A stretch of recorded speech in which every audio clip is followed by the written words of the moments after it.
Welcome to The Foundry, where leaders are forged daily.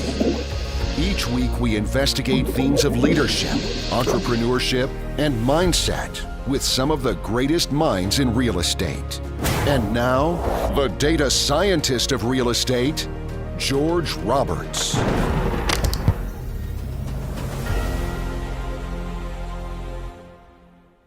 Welcome back, passionate investing community. I have an important announcement for you. My book, Passionate Living Through Passive Investing, is scheduled for release October 22nd. And I want to say I appreciate all who have left a review on Amazon. It makes a huge difference. But however, today I want to make sure we focus on the focus of today's show, which is find your exit, find your strategy. And today I'm joined by Peter May and Ross Rubin to talk about Delaware statutory trusts. This is a great investing strategy that, in my opinion, provides some significant advantages over a standard syndication. And with that, I'd like to let our guests tell the story because they're the true experts. So with this, I'd like to welcome Ross and Peter. Welcome to the show. Thanks, George. Thank you, George. Happy to be on. Yeah, and I'm really happy to have you on. Oh. All right. Hey, I want to make sure we get through the legal aspects. So is there anything you want to tell our audience? Absolutely, Brad. I need to read a couple of sentences because I have to read a couple of sentences. Investment advisory services offered through Alpha Star Capital Management, LLC, a SEC registered investment advisor. SEC registration does not constitute an endorsement of the firm by the commission, nor does it indicate that the advisor has attained a particular level of skill or ability. Alpha Star Capital Management, LLC, and DST Sherpa are separate and independent entities. Awesome. Well, yeah, compliance is important. So want to make sure that you had an opportunity to do that. Yeah, I love it. A lot of things that I want to dig into there. A lot of people might see it as like a REIT because it is totally passive. But right. First of all, obviously not publicly traded. You have to sort of be plugged in. You got to know somebody to kind of get into the business, which is why we have this show here. I love educating people. I think that's very important. But unlike a REIT, which anybody can invest in, right? You can put $50 into a share of some REIT. You've got some qualifications here, right? I understand you're only going to work with, for example, an accredited investor, correct? That's correct. And that's the SEC's requirement, as we mentioned. So an accredited investor, for those that aren't familiar, the requirement is one of two. You could either have a net worth excluding your personal residence of at least $1 million, or if you don't qualify on that end, you can make it via the income test, which is if you're single, it's $200,000 income. If you're married, filing jointly, it's $300,000 of income. So it is a strict requirement for investing in a DST. Like I said, most people, when they're doing a 1031 exchange, the way property values have increased over the years, typically that is not a substantial hurdle in most cases to achieve. Yeah, awesome. And I guess I'd like to dig in maybe a little further on the education standpoint, because not everybody knows about this.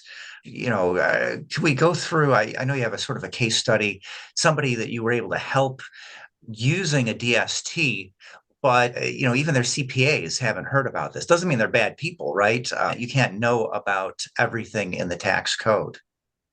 Correct. And I think one of the key components of it is if you aren't working with this day in and day out, you have a recollection of, I came across one of those 10 years ago. Well, a lot's happened since then. And one of the things that's making it more prevalent today than it was when it first started is we've heard the long adage of, 10,000 people a day are turning 65. Well, this tidal wave of people coming through, if 10,000 people a day are turning 65 and only 30% of them own real estate, that means 3,000 real estate owners are turning 65. They're not as young as they used to be, and they're just looking at this from what's an exit strategy for it. They're starting to have conversations, And a lot of times, and this gets back to the, I guess, conservative or strict nature, unfortunately, people are less apt to pick up the phone and call their attorney and call their CPA. Why? Because they don't want to incur billing rates. And it's, when you're buying a building, think of the money that you put into due diligence on the deals that George, you've walked away from. You've spent money on a deal and it was the best money you ever spent because it kept you from going into the deal. Well, that's kind of calling your CPA and calling your tax attorney. You're looking at these things saying, how do we plan today? Right. So we can do things in a little bit more sophisticated manner and a tax advantage manner. Yeah, that's why it's important to have a tax strategist on the team. I mean, if you've got that sort of net worth, if you got that sort of income, that complexity of finances, CPAs are great, but they're really just there to figure out what you owe. They don't really help you strategize. So I'm also huge on self-education because if you don't bring these sorts of options up, literally, the things you can do in terms of tax shelters, in terms of alternative investments, it's infinite. You can't expect anybody to bring this to you. You got to know what questions you want to ask. So yeah, I'm a huge fan of that self-education. No matter how many people you have on the team, definitely need to know what questions to ask. That silver tsunami, another huge thing. I mean, that's impacting everything in our society. Well, how about this? Let's talk about, if you don't mind, a more technical issue.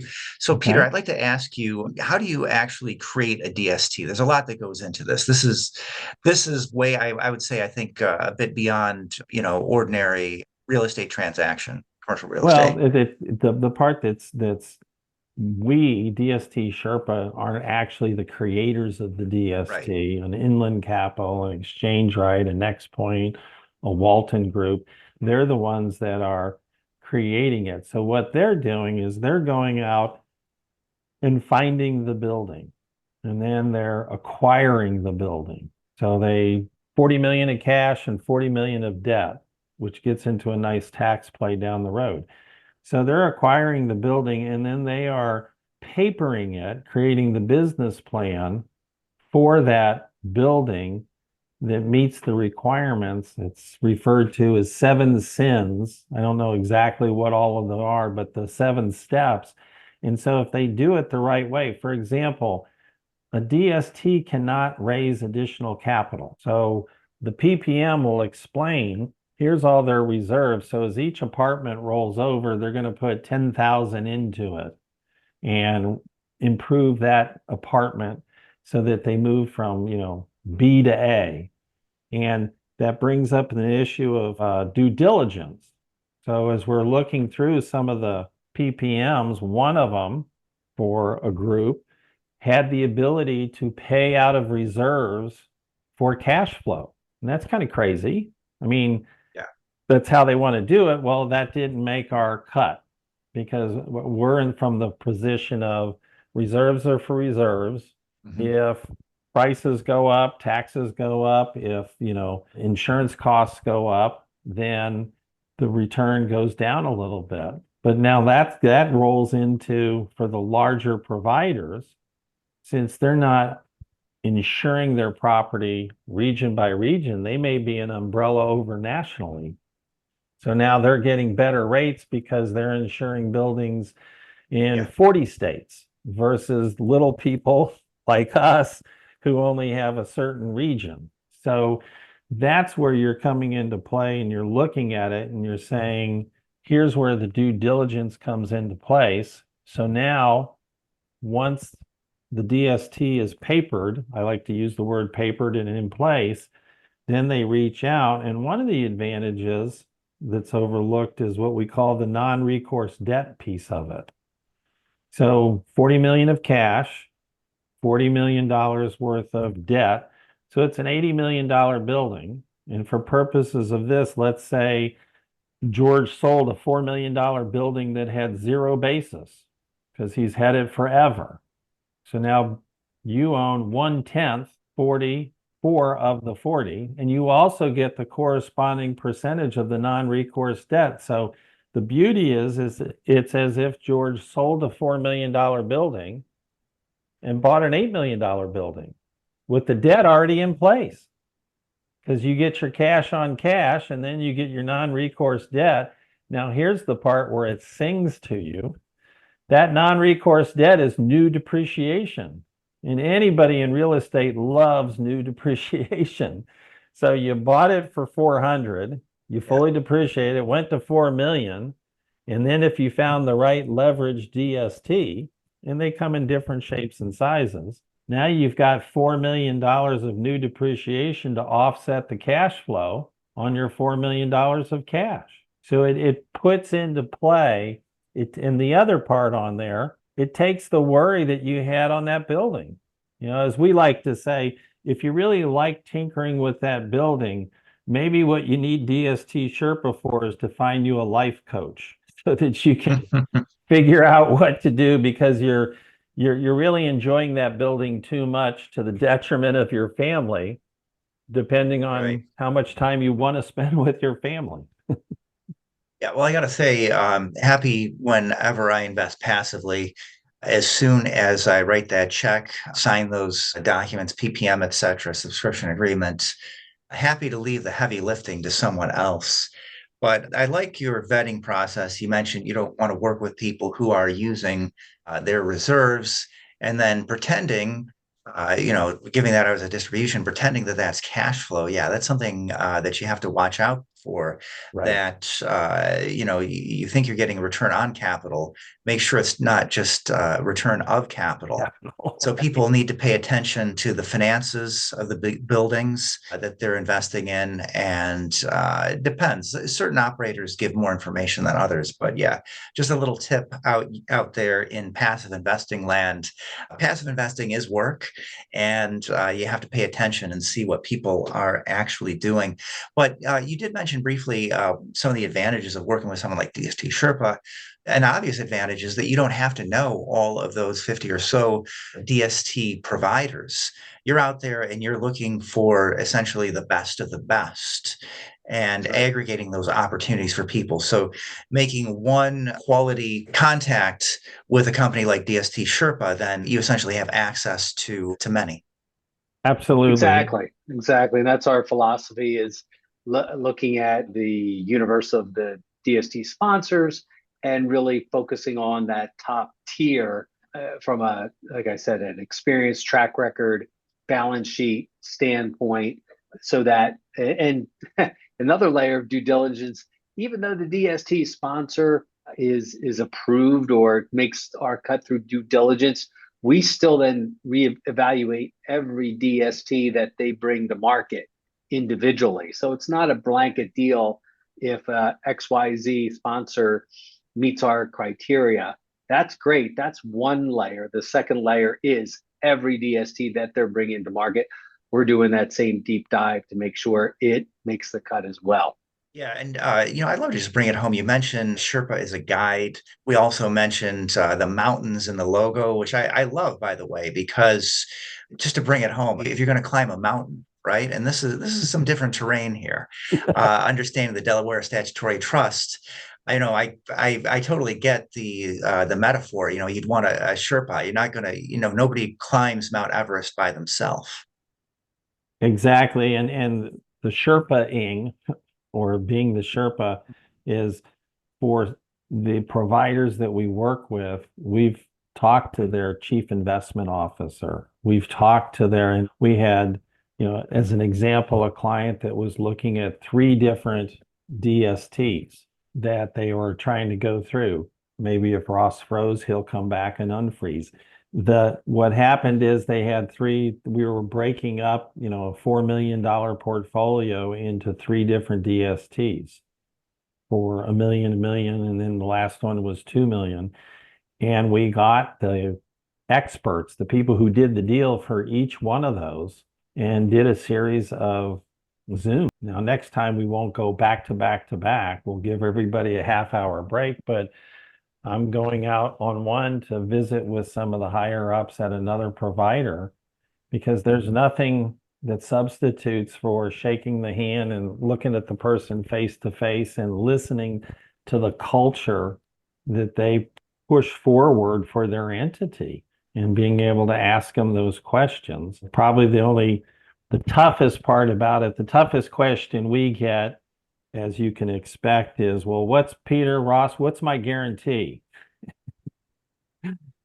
And the response usually is, well, you've owned your real estate. What guarantees did you have when you owned it?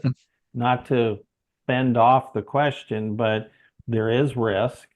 There are issues with it, meaning there isn't anything that's guaranteed. But the part we like to look at is, and where most people are thankful to us, is it takes a load off their mind of worry, because then over time they get comfortable being more passive than they were before. Or the place that I look to younger investors like yourself, George, is for your portfolio. At different points in time, that portfolio morphs. It adjusts, it rebalances. Something that was an A-lister becomes a B-lister. And maybe when it goes down to a C, you're like, well, maybe, I've made my money and let's cut while we're ahead and put the DST as a great parking lot. That's the other thing that people don't see is, let's say you have an investment that's only producing 0.5 or 1% on market value. Well, if you've made your 200, 300, 400 or $1 million, take something off the table, park it over there, and live to fight another day while you work on the other 8 properties. Or the cash flow, and this is a final one, is a client that had a property that was producing $20,000 a year before taxes. And we moved them into a DST that was generating about 35 to 40 tax-free because of the non-recourse debt. So they had no worry. They increased their cash flow and they could go do other things with it. Planning aspect of. All right, before we wrap, just one last question, because you mentioned people who just really like to control things, and I get it. It's fun to run businesses, but there is some danger to really trying to hold on until the end. If you're one of those investors who's getting up there in years, DST can provide a good exit. Can you sort of give us a scenario, paint the picture of what can go wrong if you do try to hold on to your active investments till the end? Let's say, even if you are completely, got it all going on upstairs, able to handle it, what can happen? Well, almost anything. And that's the broad answer. The specifics are, communication is the key to success. It's the key in your partnership. It's key in your investments. Well, communication within your family is also a key to success, because if you think you're going to leave it to your kids, have you had that tough conversation? Think of it from a GP and an LP. If you got to do a capital call, you got to get out there and ask for more money. That's just the way life is. And you have to prep your investors to the fact that there may be a capital call or there may be changes. So communication, I like to think of it as, just because you're in a family doesn't mean you don't have a board meeting. And you should have those frequently and regularly. People talk about power of attorney, healthcare directives, all those other things. Well, when you're talking about your real estate and your investments, which is basically another child that will never grow up, that will never stand on its own, it needs leadership. What you're doing is you're saying, what's in place in the event somebody doesn't show up? And the example that I use personally is, Ross and I are in partnership or colleagues. Each one of us knows if something happens to the other, what our hierarchy of phone calls are. And we've coordinated that with Alpha Star so that there's an exit strategy in the event that something goes wrong. That's all we tell people to do is, do you have an exit strategy, and have you communicated it with your loved ones and your business colleagues and your family? Does that help?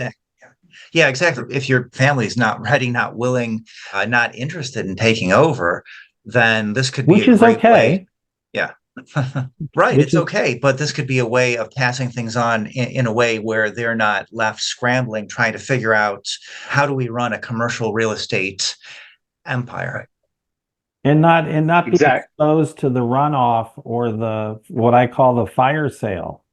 Because the world's going to know and people are going to know. And if you sell on your terms versus if everybody has heard that you have deceased, they're not necessarily going to come through with the best and firmest price offer because there's blood in the waters. And that's just how things work, fortunately or unfortunately. Yeah, well, yeah, way to take care of the next generation as well. Of course, if you do that 1031 and you do it until your eventual demise, good for the children because they'll get that stepped up basis. And at that point, those taxes have essentially been completely avoided. Hopefully, you've had those conversations with your children and they're going to do a 1031 exchange, DST, or some other structure to make sure that they can take care of things in the future for their children. Absolutely. All right. Well, anyway, I got to get you guys out of here. This has been a beautiful interview. I want to make sure everybody has an opportunity. If you're interested in learning more about DSTs, if you think this might be for you, if we want to reach out to Ross Rubin or Peter May, how do we do that? You can reach out to us at, it's a mouthful, Peter at transformativenavigation.com.